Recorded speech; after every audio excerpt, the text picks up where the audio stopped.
He was a national hero who survived battles, commanded fleets, wrote poetry, and explored continents, yet his death was not decided by the clash of swords or the accuracy of an executioner's axe.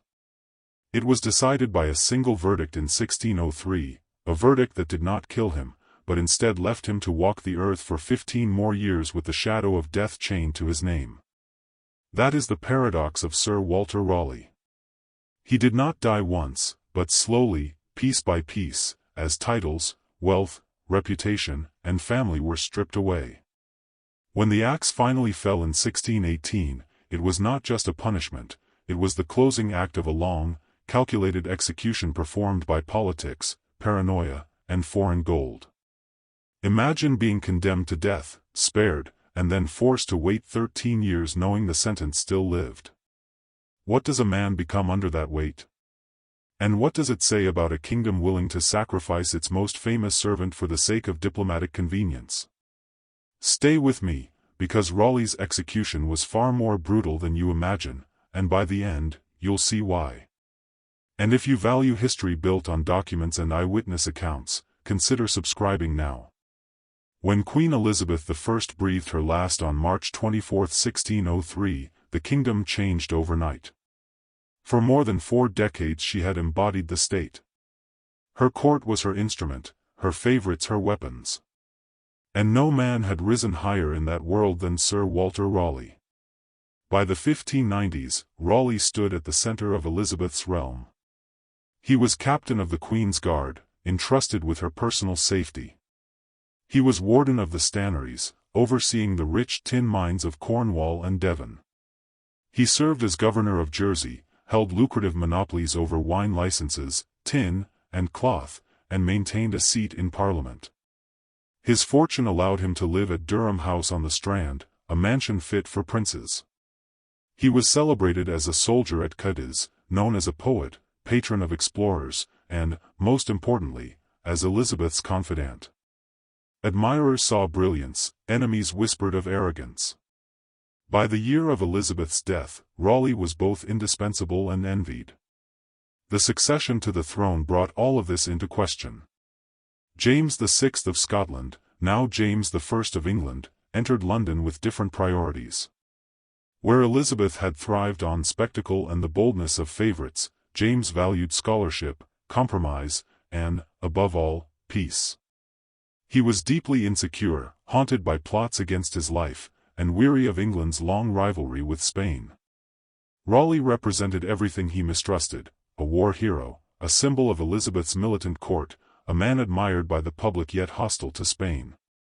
Within weeks of James's arrival, the dismantling of Raleigh's position began. His captaincy of the Guard was stripped, a calculated humiliation. His wine monopoly, the backbone of his income, was revoked. Durham House was seized and handed to a bishop. To go from Elizabeth's inner circle to exile within his own country was more than a change of fortune, it was a message that the age of Elizabeth's favorites was over. But James's leading minister, Robert Cecil, now Earl of Salisbury, wanted more. Raleigh's fall from power was not enough. He had to be neutralized completely. The weapon was a charge of treason, tied to what became known as the main plot. The alleged conspiracy was vague, but the stakes were lethal. According to the prosecution, a circle of nobles planned to depose James and replace him with his cousin, Lady Arabella Stuart. The scheme, so the charge went, was encouraged by Spain, who promised support in exchange for toleration of English Catholics. The supposed conspirators included Lord Cobham, a nervous, malleable man who broke under questioning. Interrogated without counsel, pressured in his cell, Cobham signed a confession implicating Raleigh. No evidence beyond his word existed. At Winchester in November 1603, Raleigh was led before a commission of judges, a jury primed to convict, and the Attorney General, Sir Edward Coke. The rules of English law offered little protection. Raleigh was denied counsel. He was denied the right to call witnesses. Most damning of all, he could not confront Cobham, his accuser. Repeatedly he begged, "Call my accuser before me." The judges refused. Coke's prosecution was ferocious. He declared Raleigh the most vile and execrable traitor that ever lived. He taunted him as having the face of an Englishman but the heart of a Spaniard. Yet Raleigh defended himself with composure and astonishing clarity. He dismantled the contradictions in Cobham's testimony, highlighted the retractions, and even cited a smuggled letter in which Cobham swore he never discussed treason with Raleigh. Spectators who came expecting arrogance found themselves swayed. Many left the hall convinced of his innocence. It made no difference. After 15 minutes of deliberation, the jury returned a verdict, guilty. The Lord Chief Justice pronounced the statutory penalty for treason, hanging, drawing, and quartering. The sentence was recorded in the Winchester Court Minutes, a ritual of condemnation more than a reflection of evidence. Yet James hesitated. To execute Raleigh at once on so thin a case risked inflaming public opinion. The solution was more insidious: suspend the sentence, but do not remove it. Raleigh would live, but as a man legally dead. He was sent to the Tower of London, where he would remain for 13 years. Unlike common prisoners, Raleigh was allowed books, visitors, and even a laboratory where he pursued alchemical experiments. His wife Bess and their young son joined him for a time. Another son, Carew, was born there in 1605. Raleigh turned confinement into productivity. He wrote tracts, distilled medicines, and began his most ambitious project, the history of the world. Published in 1614, the book ranged from creation to contemporary times and, in veiled terms, critiqued monarchy itself. James was furious, tried to suppress it, but the volume circulated widely. Raleigh, though imprisoned, remained a presence in the intellectual life of the kingdom. The reprieve, however, was no guarantee of safety. His wealth drained away, his estates parceled out to royal favorites, his health declining, Raleigh lingered in the shadow of the suspended sentence. His only path back to relevance was a final gamble. He convinced James to release him to lead a new expedition to South America in search of gold. He swore he could enrich the crown without violating peace with Spain. James accepted, but with one cruel condition. Raleigh's old death sentence remained in force. Should he fail, it would be revived.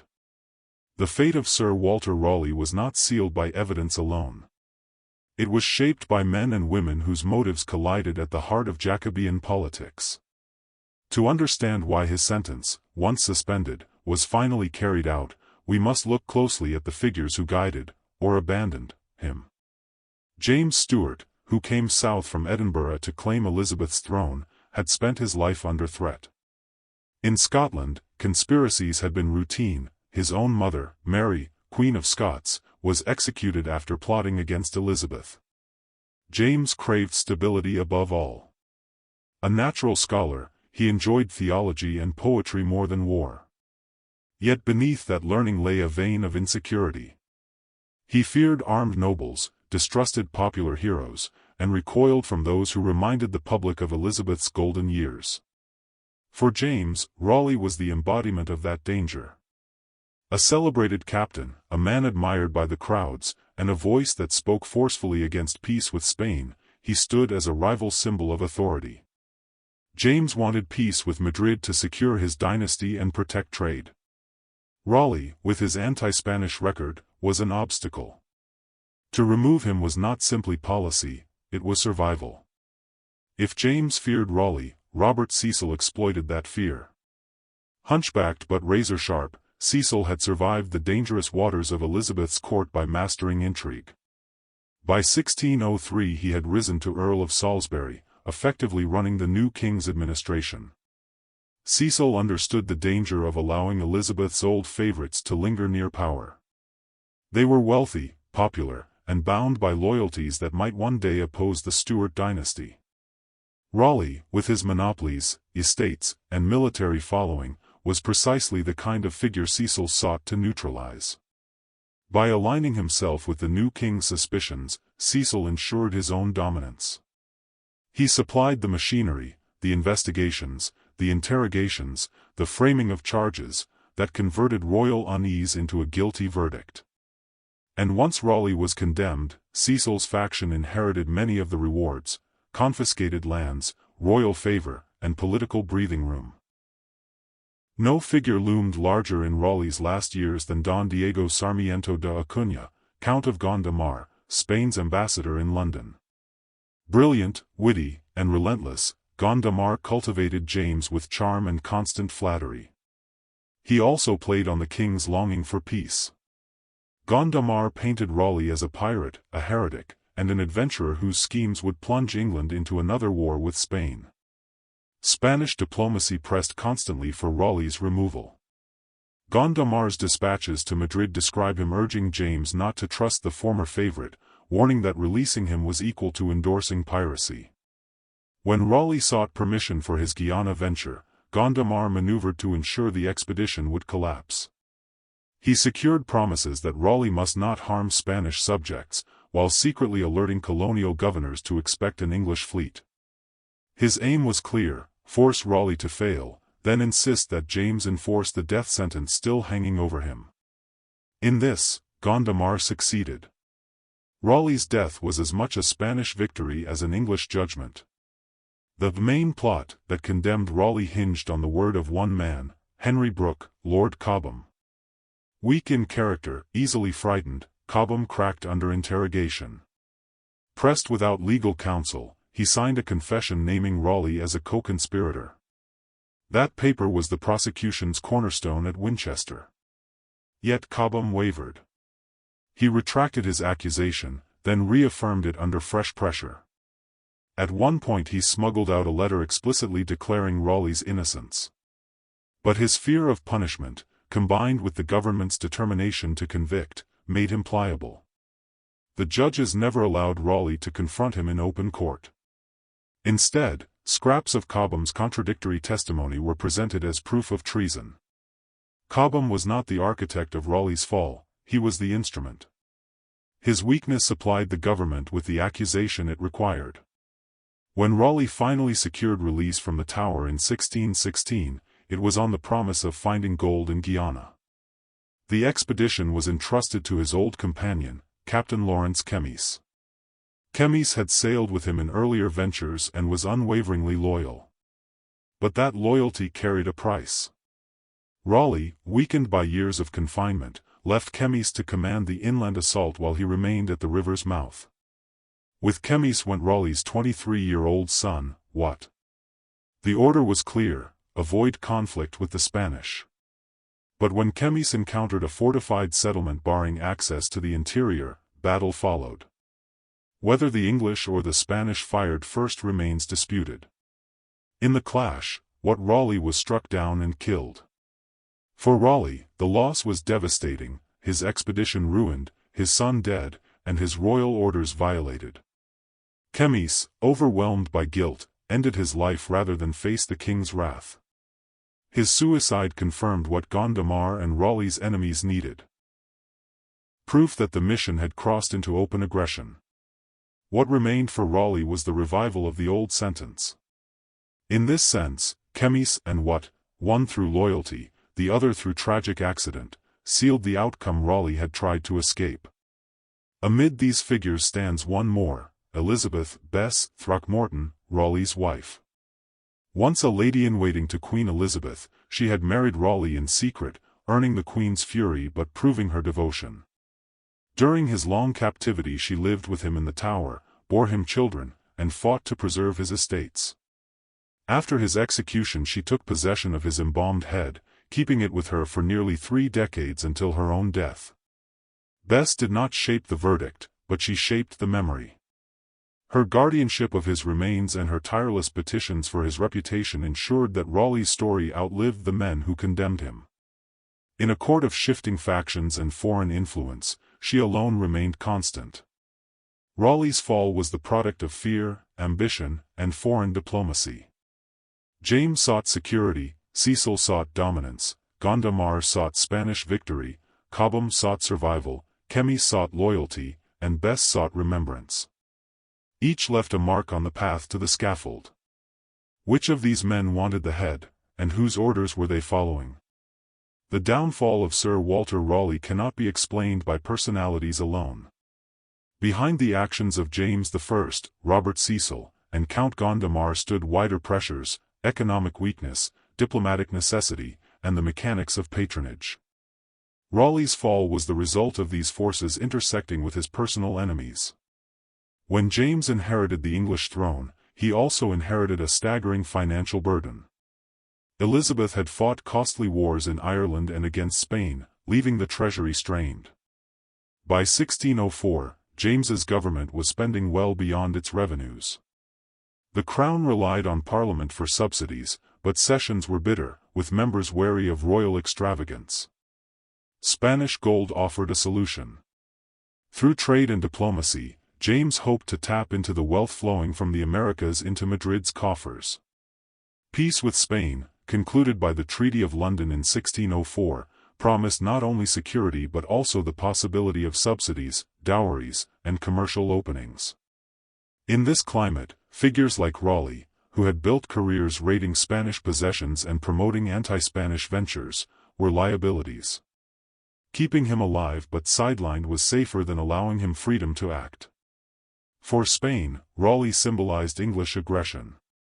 He had burned ships at Cadiz in 1596, championed colonization in lands Madrid claimed, and published accounts of his earlier Guiana expedition that mocked Spanish pretensions. Gondomar's dispatches to Madrid describe him pressing the case that Raleigh was dangerous. If released, he would rekindle privateering, unsettle negotiations, and threaten fragile peace. From the Spanish perspective, eliminating Raleigh was essential. He was more than a man, he was a policy. As long as he remained a public figure, he embodied the militant Elizabethan tradition of war with Spain. Gondomar's task was to persuade James that peace required Raleigh's destruction. By portraying him as a reckless adventurer who could drag England into conflict, the ambassador succeeded in making Raleigh's death a diplomatic offering. At the heart of Stuart politics lay the system of patronage. Offices, monopolies, and estates were granted as favors by the Crown, binding elites to royal service. When Elizabeth died, many of her grants lapsed. James now had the opportunity to reward his own supporters. Raleigh's wealth and positions were prime targets. His wine monopoly, once a fountain of income, was revoked. Durham House, his grand residence on the Strand, was seized and transferred to a bishop favored by the Crown. Other monopolies and lands were stripped away and redistributed to courtiers more useful to James. Raleigh's decline enriched his rivals. The patronage system ensured that once he fell, powerful men gained directly from his ruin. In this economy of favors, there was little incentive to defend him. If James benefited from removing Raleigh, he also faced danger in doing so. Raleigh remained admired by many in London. His skill in defending himself at Winchester had impressed even hostile spectators. His writings during captivity, especially the History of the World, circulated widely. To much of the public he was not a traitor but a victim of intrigue. This popularity was precisely what unnerved James. A monarch anxious about conspiracies could not tolerate a rival hero whose reputation challenged royal narratives. Each pamphlet that praised Raleigh, each story that cast him as Elizabeth's champion, reinforced the risk. James preferred that Raleigh's name fade into obscurity. But the Spanish ambassador insisted the opposite, that he must be formally condemned. The king attempted to balance these pressures by delaying execution. Suspending the 1603 sentence allowed him to satisfy public unease while keeping the option of death available. It was a tactic of postponement, an attempt to appease both the crowd and Madrid. But such halfway measures rarely endure. Raleigh's popularity did not wither, it hardened into sympathy. And Spain's demands only grew louder. The Guiana expedition of 1617 to 1618 was not simply Raleigh's personal dream. It was part of a larger struggle over the wealth of the Americas. For England, still lacking secure colonies, the promise of gold was irresistible. For Spain, defending its monopoly over the New World was a matter of empire. By granting Raleigh permission to sail, James hoped to capture potential wealth without appearing to threaten Spain. Yet the conditions imposed, that no Spanish subject could be harmed, made success impossible. Gondomar had already warned colonial governors of Raleigh's route, ensuring resistance. The expedition's failure was predictable. When conflict erupted and what Raleigh fell in battle, the king seized the chance to act. Spain demanded punishment, and James could now claim that his hand was forced. All these forces, financial weakness, Spanish pressure, patronage politics, and public opinion, wove together to shape Raleigh's fate. The king needed peace to stabilize his realm, Spain needed Raleigh silenced, and rival courtiers needed his wealth. Only the public stood against his destruction, and their sympathy was outweighed by the imperatives of diplomacy. Raleigh himself could not escape this trap. His talents, his fame, even his writings reminded England of an Elizabethan era defined by defiance of Spain. James wanted to close that chapter. Raleigh's continued existence was a reminder that the age of war heroes was not gone. In the end, the very qualities that had made him indispensable under Elizabeth, his courage, his defiance, his fame, made him intolerable under James. The macro forces of statecraft demanded that he be removed. And so the suspended sentence of 1603, once thought forgotten, became the instrument of his destruction. To secure peace, James chose a tactic that would inflame public memory. He traded a man for calm. The trial of Sir Walter Raleigh in November 1603 remains one of the starkest examples of early Stuart justice, less a search for truth than a display of authority. By English law, treason carried the harshest penalties, and defendants faced crippling disadvantages. At Winchester Castle, Raleigh was denied legal counsel. He could not call witnesses. Most damaging of all, he was barred from confronting his accuser, Lord Cobham. Again and again he begged, "Let my accuser be brought before me." The judges refused. Instead, the Crown's case rested almost entirely on scraps of Cobham's written confessions, statements taken in secret, contradictory, and later retracted. The law at the time required little more. A signed confession, even under duress, could condemn a man. The audience in the hall knew the weakness of the evidence, yet the procedure gave Raleigh almost no means to challenge it. The stage was set for performance rather than justice. The King's Attorney General, Sir Edward Coke, was a brilliant lawyer but also a showman. He relished courtroom battle and treated prosecutions as contests of will. Against Raleigh, he unleashed his full arsenal. Coke called him the most vile and execrable traitor that ever lived. He mocked him as a man with the face of an Englishman, but the heart of a Spaniard. Each phrase was designed not to prove guilt but to inflame the jury and blacken Raleigh's reputation. Coke's language was brutal. He equated Raleigh's supposed conspiracy with national betrayal at the highest level. He insisted the mere word of Cobham, however unstable, was sufficient proof. In a court where the accused had no right to question witnesses, rhetoric outweighed evidence. The trial became theater, with Coke as its principal actor. What might have crushed another man became Raleigh's chance to demonstrate intellect and composure. Calmly, he dissected the contradictions in Cobham's statements. He reminded the court that Cobham had retracted his confession and even smuggled out a letter exonerating him. He argued that the evidence was hearsay, uncorroborated, and fatally flawed. Observers expected arrogance but witnessed clarity. One onlooker later wrote that Raleigh answered with such temper, wit, learning, courage, and judgment as never was heard before. His mastery of language won him admiration, even from those predisposed against him. The longer he spoke, the more sympathy he gained. But eloquence could not change the design of the trial. The judges pressed the jury for a verdict. They withdrew for barely a quarter of an hour. 15 minutes was all it took to decide the fate of one of England's most prominent men. The result was predetermined: guilty of treason. The Lord Chief Justice delivered the statutory sentence. Raleigh would be hanged, drawn, and quartered, his entrails burned before his eyes, his head severed, his body divided. The court knew the brutality of such punishment, but its recital was ritual, a reminder of the crown's power. Spectators who had been moved by Raleigh's defense could do nothing. Their sympathy mattered little against the machinery of royal will and prosecutorial theatre. What they had witnessed was not a balance of law but a performance of authority, where outcome preceded evidence. For Raleigh, the pronouncement was both an end and a beginning.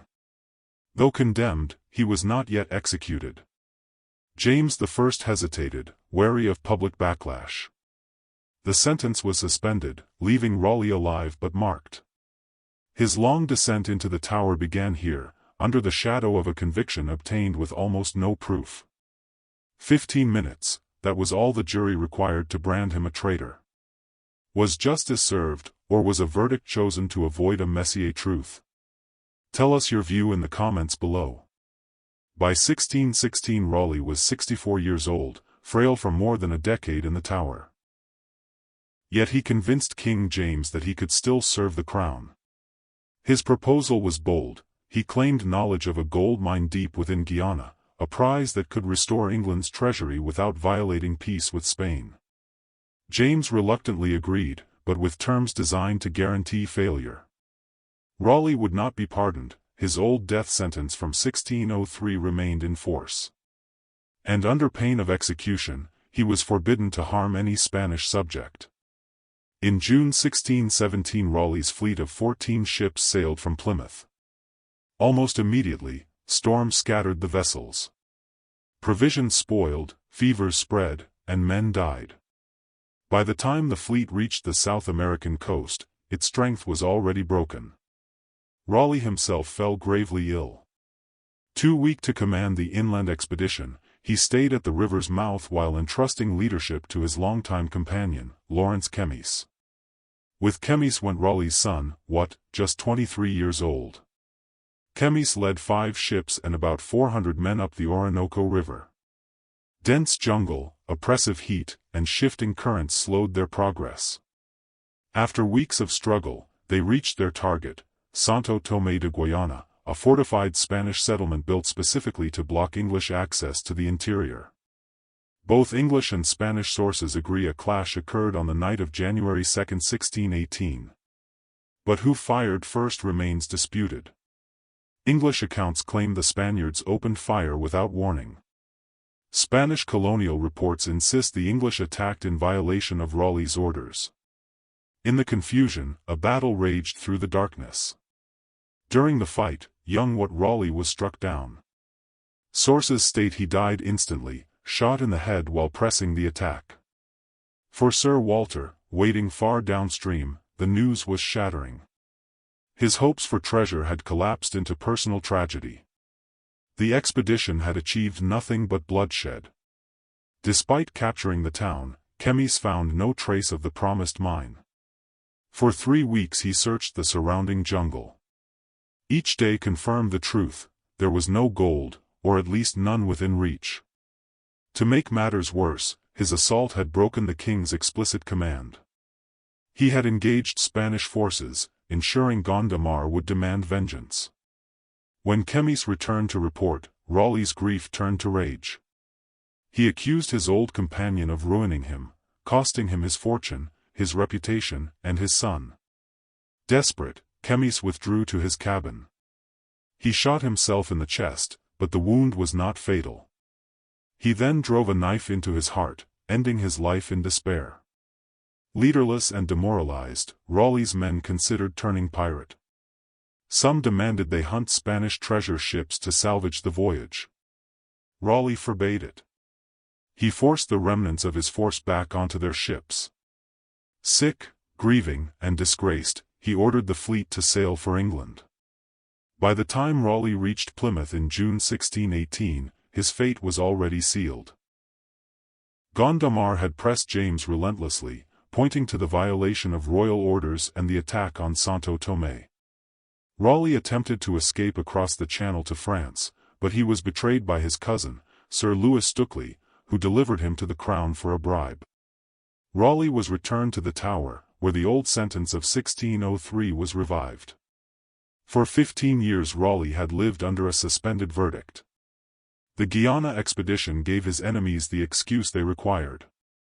Spain had been appeased, Gondomar triumphant, and James rid of a man he had never trusted. He returned with no gold, and with his son's blood on his debt. In October 1618 the crown moved to complete what had been left unfinished since 1603. A royal commission met to decide Raleigh's fate. No new trial was held. Instead, the judges ruled that because Raleigh had broken the king's conditions during the Guiana venture, the suspended death sentence from 15 years earlier must now be carried out. It was a legal maneuver designed for convenience. By reviving the old verdict, the Crown avoided the risks of a fresh prosecution, where uncomfortable facts, such as Spain's forewarning of Raleigh's route, might surface. On October 28 Raleigh was transferred from the Tower to the Gatehouse prison near Westminster. There he spent his last hours writing to his wife, Elizabeth Bess Raleigh. His letter sought to comfort her, "Would not with my will present you with sorrows, dear Bess. Let them go with me to the grave and be buried in the dust." It was a farewell both tender and resolute. That night he ate heartily, smoked a final pipe of tobacco, the plant he had helped popularize in England, and prepared himself for the scaffold. At dawn on October 29, a great crowd assembled outside Westminster Hall. Raleigh, aged 66, appeared in black satin with a starched ruff, walking firmly despite recent illness. Observers remarked that he looked more like a man attending a ceremony than one about to die. Granted the right to speak, Raleigh addressed the crowd for nearly an hour. He denied treason, explained the ruin of the Guiana expedition, and mourned his son. His voice, though weakened by fever, carried clearly. He declared his loyalty to the king and to England. When finished, he removed his hat and gave it, along with a silver watch, to attendants. Turning to the executioner, he asked to see the axe. Running his thumb across the blade, he said calmly, "This is a sharp medicine, but it is a physician for all diseases and miseries." He knelt, laid his head upon the block, and signaled he was ready. The executioner hesitated. Raleigh urged him, "What do you fear? Strike, man, strike." The first blow was clumsy. Gasps rippled through the crowd. A second stroke severed his head. The executioner held it aloft, crying the ritual words, "Behold the head of a traitor." But the crowd remained silent. They knew they had witnessed not justice, but a political killing. Raleigh's body was interred the same day at St. Margaret's Church, Westminster. But his head did not join him. Preserved at his own request, it was delivered to Bess. For 29 years, until her own death, she kept it in a red velvet bag. Contemporary inventories confirm its presence among her possessions. Afterward, it passed to their surviving son Carew and was eventually buried with him. For King James, Raleigh's death removed a troublesome rival and appeased Spain. Gondomar reported to Madrid with satisfaction that England had delivered the head of its most famous adventurer. Yet among the English people, the reaction was muted grief and quiet admiration. Silence at the scaffold spoke louder than cheers. Raleigh's composure, his wit, and his courage ensured that his death was remembered as sacrifice, not crime. Raleigh's execution satisfied diplomacy but scarred memory. Do you believe politics can ever justify such a death? Save this story and share your thoughts, because the legacy is still debated. Sir Walter Raleigh's death was more than the end of a man. It was the closing of an age. Under Elizabeth, he had embodied ambition, soldier, explorer, courtier, poet. He lived by daring and thrived on spectacle.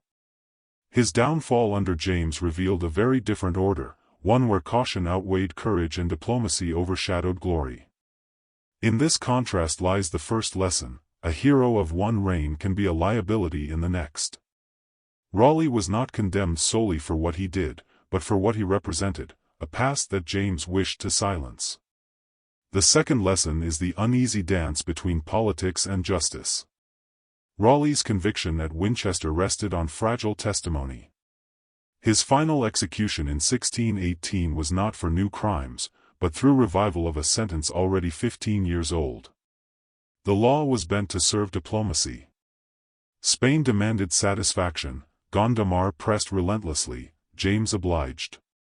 The forms of legality, the commission, the reading of the old judgment, gave the appearance of order.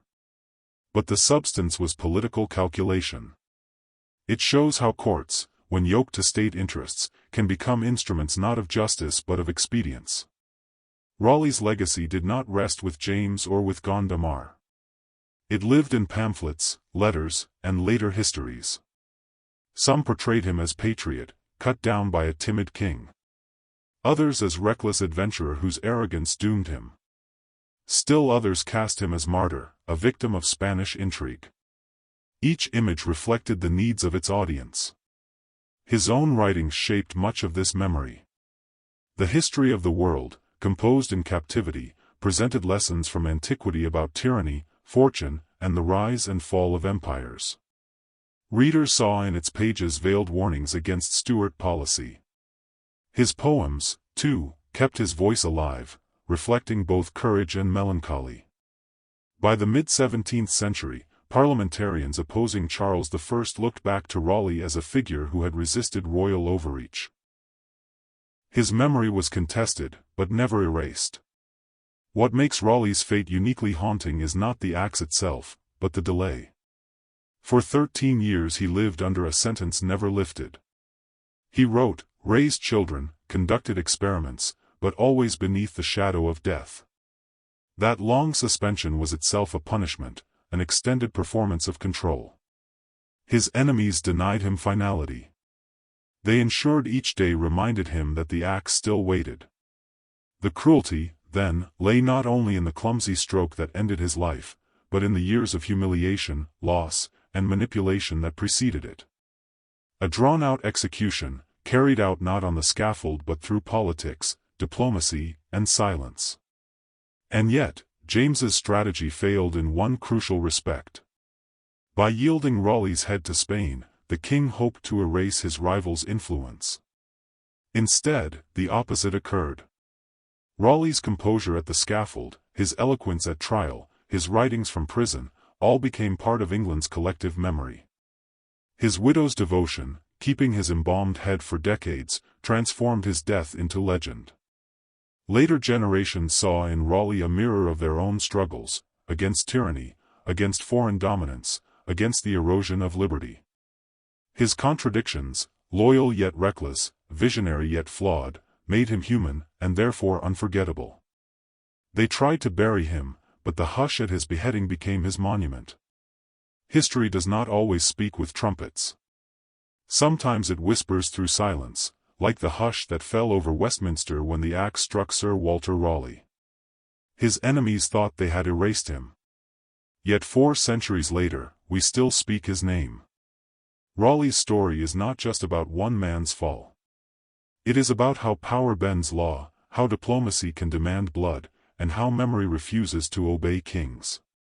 His execution reminds us that cruelty is not only in the blade, but in the years stolen before it. And it asks a question that echoes still: when politics demands a sacrifice, who decides whose life is expendable? If this journey through Raleigh's fate has stirred you, if you believe that the past must be told in full, with its betrayals, its courage, and its lessons, then help us keep telling it. Subscribe to this channel, share this story, and join a community that refuses to let history be forgotten. Because here, we do not bury the past. We give it voice.